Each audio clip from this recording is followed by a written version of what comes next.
Welcome to the deep dive. Today, we're tackling something absolutely critical for your home's comfort and, well, its health too.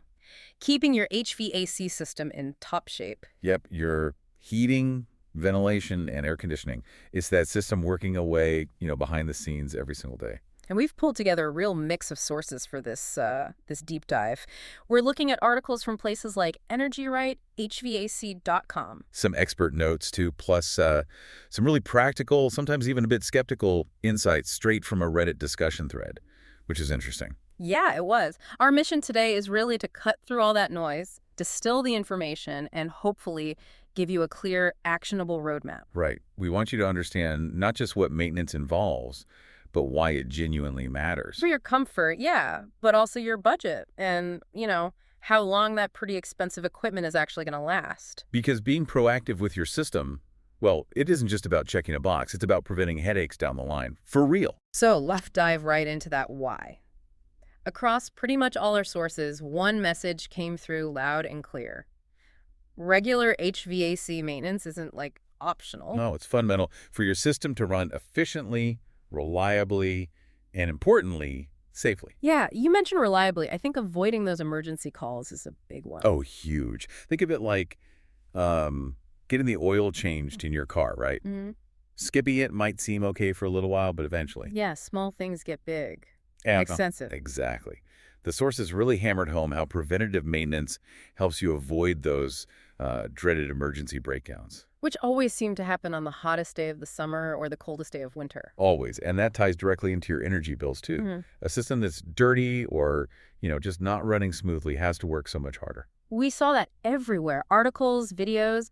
That extra effort means higher utility costs for you. Simple as that. Absolutely. And beyond just function, there's the air quality aspect. Keeping components clean, especially those filters. We'll get more into filters, I'm sure. Oh, yeah. But clean components mean less dust, fewer allergens, irritants circulating through your home. Just a healthier indoor environment overall. Which also helps extend the lifespan of the equipment itself, right? Catching minor wear and tear. Precisely. You prevent that cumulative damage that could really shorten how long your AC or furnace lasts. We're talking about delaying that huge replacement cost for as long as possible. And then there's the safety angle. You mentioned that. Yeah. Professional tune-ups include these crucial checks for things you just can't easily see yourself, like potential gas leaks, carbon monoxide issues, electrical hazards. Stuff you definitely don't want to mess around with. Not at all. It's about ensuring the system isn't just keeping you comfortable, but it's actually safe to operate in your home. And, okay, for anyone with a newer system, this seemed really key. The warranty. Yes. A lot of manufacturers explicitly require proof of professional maintenance to keep your warranty valid. Skipping those annual checkups could mean you're footing the bill for repairs that should have been covered. That's a detail easily missed, I bet. It really is. Until it's too late, Yeah. So, end of the day, doing this maintenance just gives you peace of mind, knowing your system's reliable when you need it. Okay, so maintenance is essential long-term. Got it. But what if things already feel a bit off? We found some really helpful pointers from Wallace Energy about specific warning signs. Signs your AC might need a tune-up, now. Yeah, they laid out 5 pretty clear indicators to watch out for. First one, if you're noticing big temperature differences between rooms, some are freezing, others are stuffy. Uneven cooling, yeah. Right. Second, any strange or unusual sounds coming from the system. Anything beyond that normal hum, grinding, rattling, squealing. Alarm bells, basically. Definitely. Third, if the air coming out of your vents just isn't cool, or, for your furnace, if it isn't warm. That one seems pretty obvious something's wrong. It is. Fourth is weak airflow from the vents. You should feel a decent push of air, right? If it's just trickling out, that's a sign. And finally, number 5, if you're experiencing weird humidity fluctuations in your home, or if you notice any kind of moldy or musty odors, that can point to moisture problems inside the system. And the key takeaway from Wallace was that catching these early. Yes. Often, these issues can be fixed relatively easily, relatively affordably, with just a standard tune-up if you catch them early. Before they snowball into something much bigger and pricier. Exactly. Being observant really pays off here. Absolutely. Now, while professional help is clearly vital sometimes, there are definitely things you can and, probably should do yourself as a homeowner. We pulled a lot of practical DIY tips from the sources, that YouTube guide, the Reddit thread. Yeah, let's start with something super simple but really critical. Just giving your equipment room to breathe. Literally, like clearing stuff away from it. Exactly. Multiple sources stressed maintaining at least, say, 2 feet of clear space around both the outdoor unit, the condenser, and the indoor unit, the air handler or furnace. Why 2 feet? Just airflow. Primarily airflow, yeah. It needs to pull air in and push it out effectively. And while you're out there, clearing away leaves, grass clippings, any debris that piles up around that outdoor unit is also really important. Okay, got it. Clear the decks. Now, if there was one thing, like the number one DIY task everyone mentioned, what was it? Changing your air filter, hands down. It was described again and again as arguably the single most important, easiest thing you can do for both system performance and your indoor air quality. And why is it so crucial? It seems simple. Because a dirty filter is like, well, trying to breathe through a clogged straw for your HVAC system. It restricts the airflow massively. Okay. We saw notes suggesting airflow can drop by 30% or even more with a really neglected filter, especially if you have pet shedding. Wow, 30%. Yeah. And that forces the whole system to work much, much harder. That means lower efficiency, higher energy bills, and it can even cause serious problems like the indoor coil freezing up solid because not enough warm air is getting across it. Freezing up. That sounds bad. Like really bad. It is bad. Yeah. It can lead to water damage when it thaws, and it means zero cooling while it's frozen. So checking that filter at least monthly is really the recommendation, especially during heavy use seasons, summer and winter. And how often do you actually change it? Monthly. Well, check monthly. Standard disposable filters, the common ones, usually need replacing every 1 to 3 months. Depends heavily on, how much you run the system, if you have pets, how dusty your environment is. Right, right. And what about all those ratings? MRV, MPR, FPR? It gets confusing. It can be. The general advice we saw was to stick with a MRV 6 to 8 rating or the equivalent FPR, MPR number. They usually have a chart on the packaging. Why not go higher, like MRV 11 or 13 for better air quality? Because while those higher MRV filters do capture smaller particles, they're also much denser. They restrict airflow more significantly.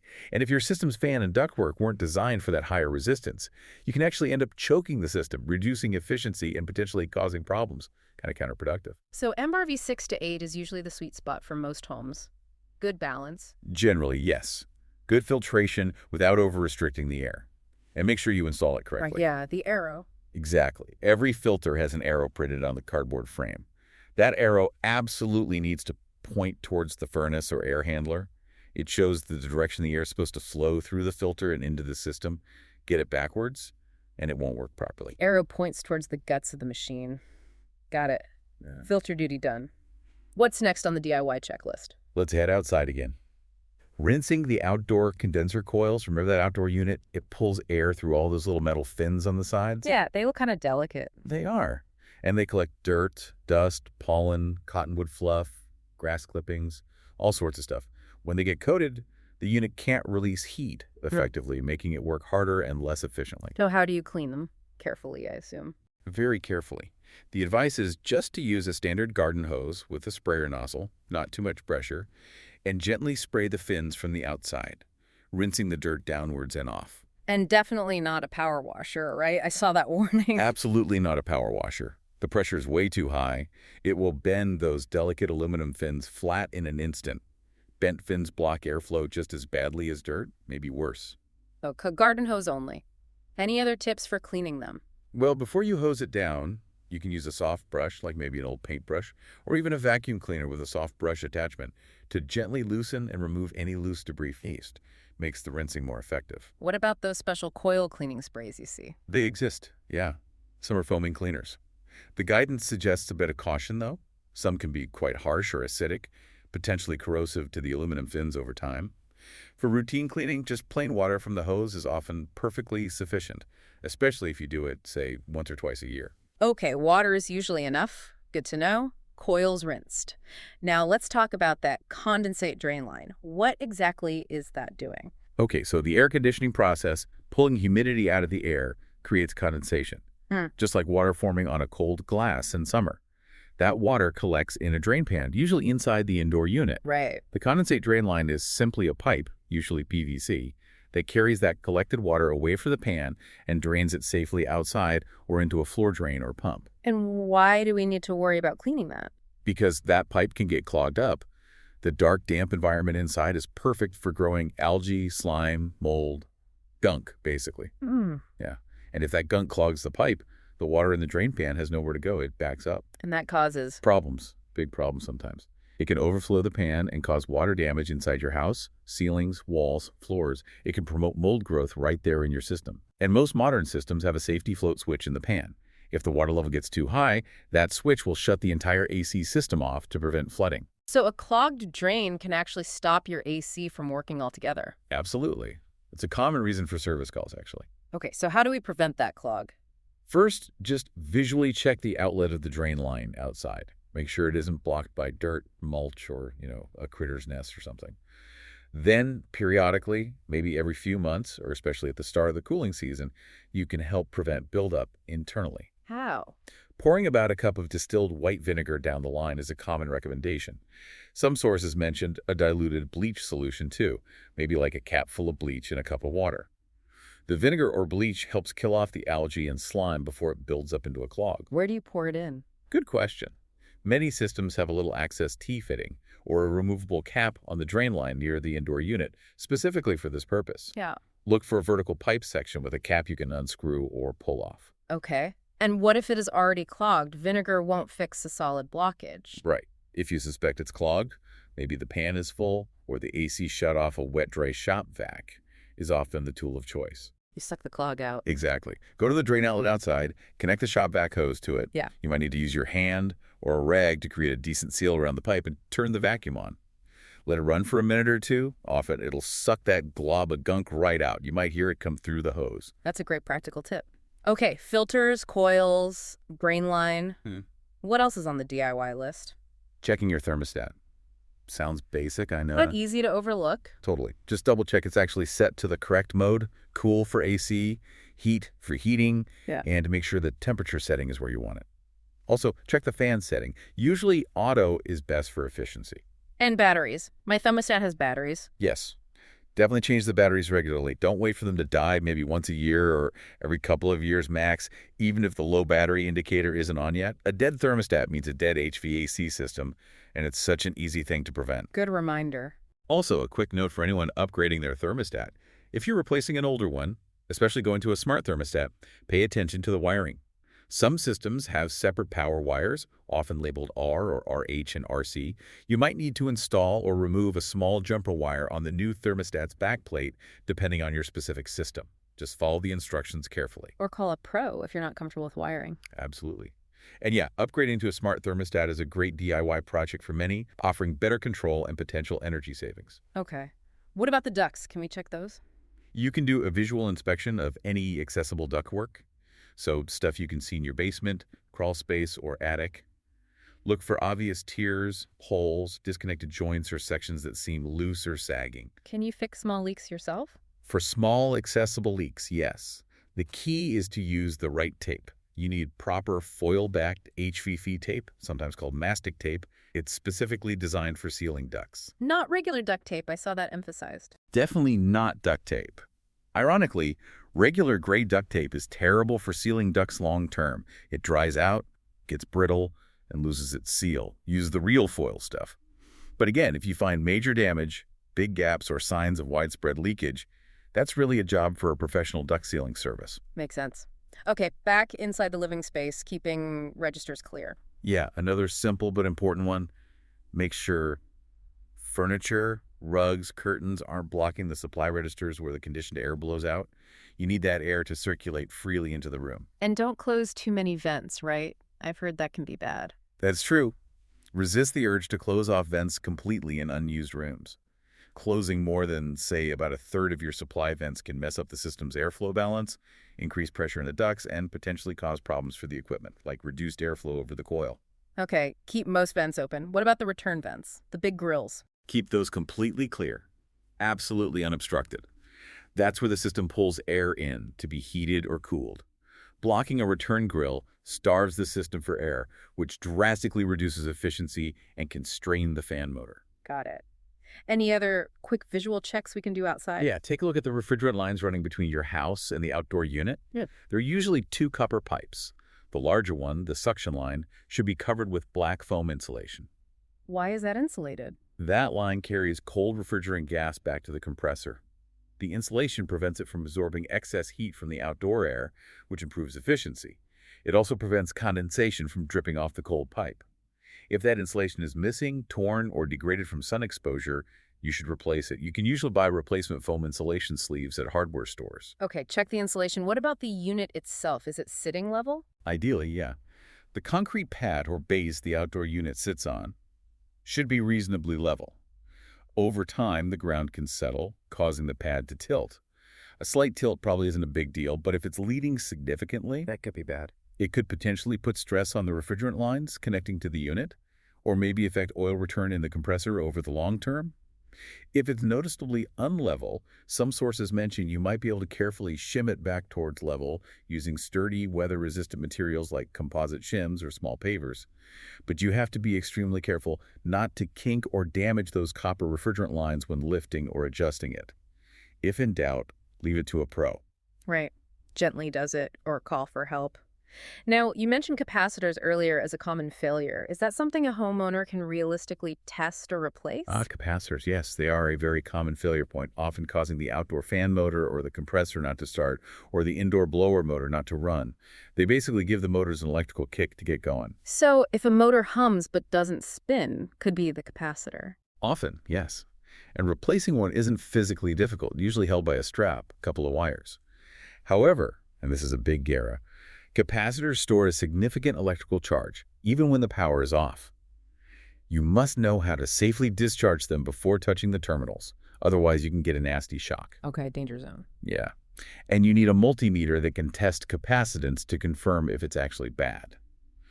So while some electrically savvy homeowners do replace their own capacitors, for the average person, the sources generally lean towards leaving electrical component testing and replacement, including capacitors, to the professionals. The risk isn't worth the potential savings for most folks, but knowing what they are and that they fail often is useful info when talking to a tech. Good context to have. Okay, so we've done all these visual checks, cleaned things up. When is the best time to actually fire up the AC for the first time each season? Don't wait until that first 90-degree day when everyone else is calling their HVAC company. A really good tip we found was to do a test run earlier in the spring. Maybe when the outside temperature is consistently in the, say, 60s or low 70s Fahrenheit. A pre-season checkup. Exactly. Tune the system on, set it to cool, and let it run for maybe 15-20 minutes. Listen to it start up. Does it sound normal? Any new grinding, rattling, buzzing noises? Go inside, feel the air coming out of the vents. Is it actually getting cool? And doing this early gives you time. It gives you time to spot any potential problems before you desperately need the AC. And before HVAC technicians get slammed busy during the first real heat wave. You can schedule a non-emergency service call if needed. Smart. What if the outdoor fan seems kind of sluggish or stuck when it first tries to start after winter? That can happen sometimes. The motor bearings might be a little stiff after sitting idle. First, make absolutely sure the power to the outdoor unit is OFF at the breaker box. Safety first. Right, power off. Then, you can try gently nudging the fan blades with something long and non-conductive, like a thin stick, through the top grill, just to see if they spin freely. If they were just slightly stuck, sometimes that's all it takes. Then, turn the power back on and see if it starts and runs normally. And if it keeps getting stuck or needs a push every time? If it needs a nudge to start, or if it starts but then stops again quickly, that's a strong indicator that the run capacitor for the fan motor is likely failing, or potentially the motor itself is on its way out. That definitely warrants a call to a professional. Okay. Is there a quick way, once it's running, to get a rough idea if it's actually cooling effectively? Yes. There's a pretty simple check you can do yourself called the temperature difference or temperature split. How does that work? Once the AC has been running steadily for about 15 minutes or so, you need a thermometer. Even a decent kitchen thermometer can work. First, measure the temperature of the air going into one of your return air grills. That's the air coming from your house into the system. Okay, return air temp. Write that down. Then, quickly measure the temperature of the air blowing out of a supply vent that's relatively close to that return. Make sure you get the probe right in the airflow. Supply air temp. Then you compare them. Exactly. You subtract the supply air temperature, the colder air, from the return air temperature, the warmer air. That difference is your temperature split. And what difference are we looking for? Ideally, for most systems in typical conditions, you're looking for a temperature difference somewhere between, say, 15, 20 degrees Fahrenheit, maybe up to 22 degrees in some cases. So if the return air is 75F, the supply air should be around 55F to 60F. Roughly, yes.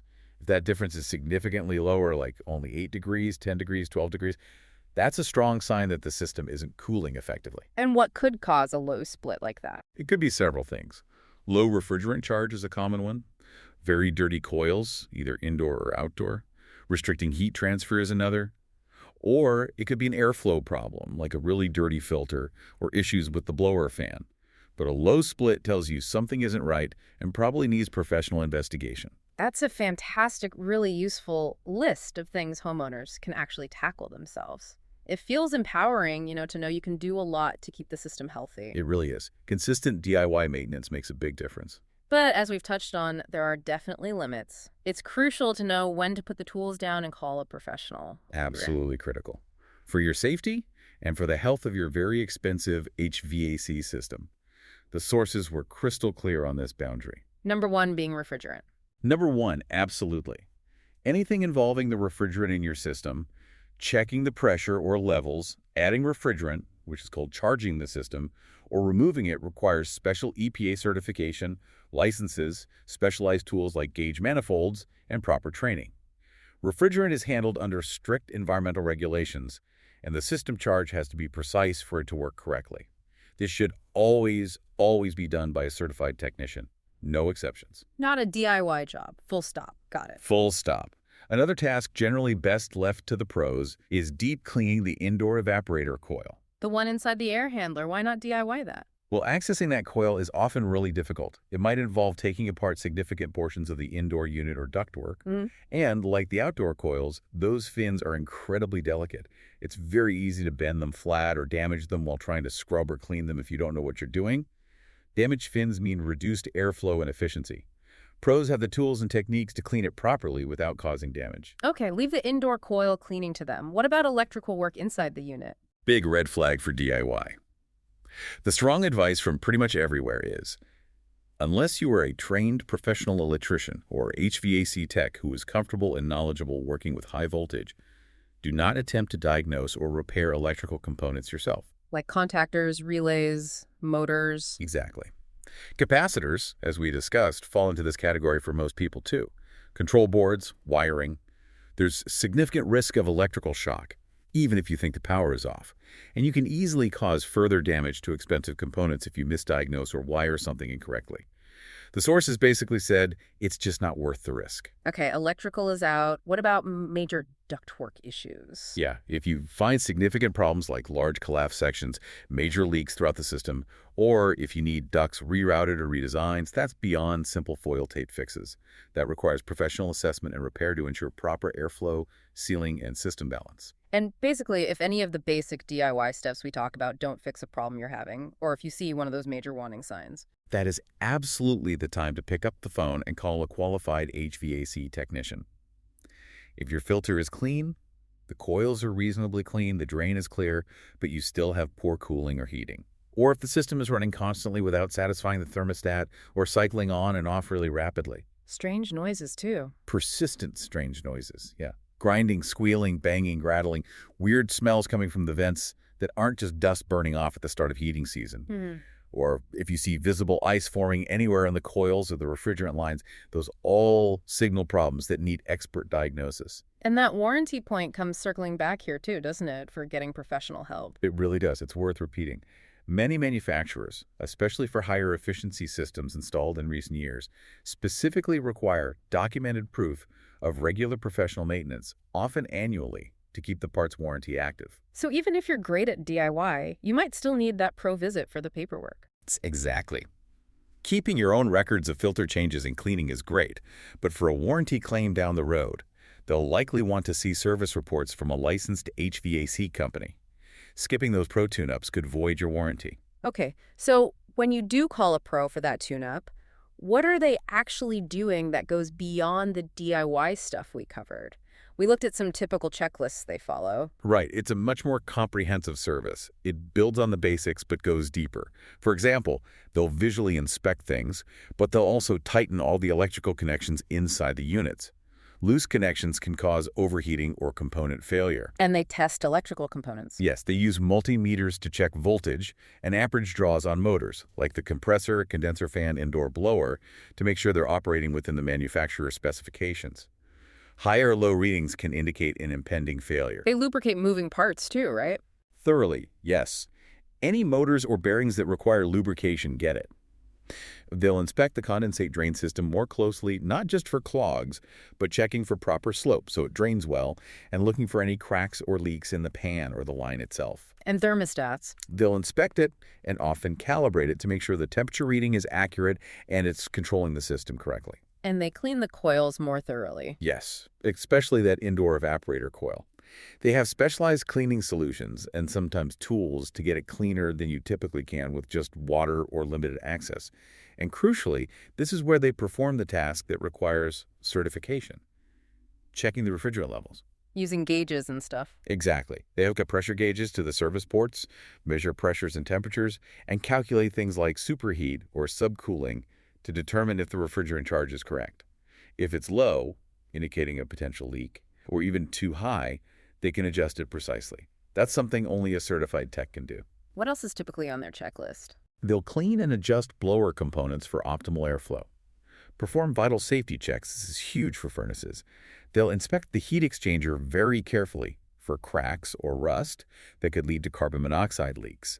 They check gas pressure, inspect the burner ignition, and flame characteristics. For all systems, they verify safety controls are working. And they do more detailed performance testing. Yes, beyond just the temperature split you might do, they use their gauges and thermometers to get a much more detailed picture of the system's performance, ensuring it's operating at peak efficiency according to its design. They'll also inspect other system-specific parts, belts and pulleys if you have a belt drive blower, the defrost cycle components on a heat pump, supplementary electric heat strips, reversing valves. It's a very thorough process. Yeah, it sounds like it. One source, HVAC.com, mentioned a typical Pro AC tune-up usually takes about, 1 to 2 hours? That sounds about right for a comprehensive check. It's not just a quick look-see. And the best timing for these pro visits? Seasonally. Yeah, that's the standard recommendation. Get your air conditioning system tuned up in the spring before the cooling season really kicks in. And get your heating system, furnace, or heat pump checked in the fall before winter arrives. Why then? Just less busy? That's a big part of it. Scheduling during the milder shoulder seasons usually means technicians are less swamped with emergency calls, so it's easier to get an appointment that fits your schedule, and they might have more time to be thorough.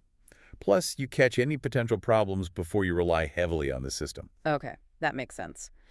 Now, something that came up in several sources, including company websites and articles, were these things called preventative maintenance agreements, or PMAs. Ah, yes, PMAs, or sometimes called service contracts, maintenance plans. Different companies call them different things. But yeah, they're basically service agreements you sign up for with a specific HVAC company. And the idea is? The main idea is to make sure you don't forget or put off getting that important professional maintenance done every year. It kind of automates the process. So what do these plans typically include? Usually, the core component is the scheduled maintenance visits themselves. Often, it includes 2 visits per year. One in the spring for the AC tune-up and one in the fall for the heating tune-up. So it covers the recommended seasonal checks. Any other perks? Yeah, there are often several other benefits bundled in. A big one is usually priority scheduling. If your system does break down, especially during a busy heat wave or cold snap, PMA customers typically get bumped to the front of the line for service calls. That could be really valuable. What about costs? They usually offer discounts on any repairs that might be needed throughout the year. So if they find something during the tune-up or if you have a breakdown later, you'll often pay less for parts and labor than a non-PMA customer. Sometimes there are discounts on new equipment, too, if it eventually needs replacing. Any other common benefit? Some plans waive emergency service fees or overtime charges, which can save a lot if you need help outside normal business hours. We saw one specific example mentioned, I think it was Heart Cells, offering like a 6-month labor guarantee on repairs they perform for their PMA members, which is longer than usual. So basically, a PMA is a way to lock in your professional maintenance, potentially get faster service, and maybe save some money on future repairs or fees. That's the gist of it, yeah. It provides convenience, ensures consistency in maintenance, and offers some financial incentives and peace of mind. It's something worth considering, especially if you want to be diligent about upkeep. Okay. Now let's talk about cost and trust, because that Reddit discussion definitely brought up some real homeowner skepticism about tune-up pricing and value. What actually influences how much a tune-up costs? Yeah, that's a fair question. And the cost analyses we saw confirm there's quite a range. A lot of things factor in. Your geographic location's a big one. Labor rates vary widely. The type of system you have matters. Oil furnaces, for instance, often cost more to service than natural gas furnaces or standard ACs. The system age too. System age and complexity, Yep. definitely. How accessible the equipment is it easy to get to in a basement or crammed into a tight attic? The specific company's overhead and pricing structure, and even the time of year can sometimes influence price, though PMA members often have fixed rates. We saw some price ranges mentioned in the sources. Yeah, there were numbers thrown around like basic tune-ups maybe starting around $80 to $150. Hmm. Oil furnaces potentially $175 to $250. Some sources cited average cost potentially reaching $400 or more, depending on what's included and the factors we just mentioned. But that Reddit thread, people were really wary of those super low price specials, right? Like the $29, $49 tune-up offers. Oh yeah, there was definite skepticism there. Several commenters suggested those ultra-low prices might often be more of a loss leader, basically just a way to get a technician in your door. A sales call, essentially. That was the concern expressed. That the tech might do a very quick, superficial check and then focus on trying to upsell repairs or even a whole new system. Some homeowners on the thread felt that a truly thorough, comprehensive maintenance visit, covering all those checklist items we discussed, realistically takes time and expertise and would likely cost more, maybe in that $200 to $300 or even higher range. So the takeaway is you kind of get what you pay for. It depends on the scope of work actually being done. That seems to be the consensus, yeah. The value isn't just the price tag. It's about understanding what tasks are actually included in that tune-up. A cheap price might mean a very minimal service. And finding a company you trust is paramount. Absolutely key. Getting recommendations from neighbors or friends is often a good start. Checking reviews online, looking for companies that are part of vetted networks maybe, like the Energy Right Quality Contractor Network mentioned in one source. And being wary of technicians who use high-pressure sales tactics or try to scare you into expensive repairs, that was another theme from the homeowner discussions. Trust your gut. Right. Okay, to kind of bring home the difference between basic DIY and what a pro can diagnose, we looked at a couple of troubleshooting examples from one of the sources, maybe illustrate the kind of detective work they do. Yeah, these quick scenarios are good because they show how symptoms that might seem straightforward to a homeowner can actually point to more complex issues that need specific knowledge to figure out. Like that first one where the outdoor unit was running fine, but the indoor fan just wouldn't turn on. Right. So AC is trying to work, but no air is blowing inside. A homeowner might check the breaker, maybe the thermostat setting. But in that example, the issue wasn't something obvious like that.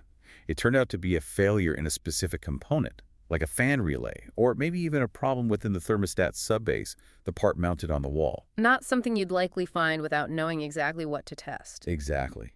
It requires understanding the control sequence and using a multimeter to trace the voltage and pinpoint where the signal is getting lost. Okay, what about the example of a system short cycling, turning on, running for just a few minutes, then shutting off, over and over? Yeah, that's a really common symptom. The system runs briefly, maybe cools a tiny bit, then shuts down, then tries again a few minutes later.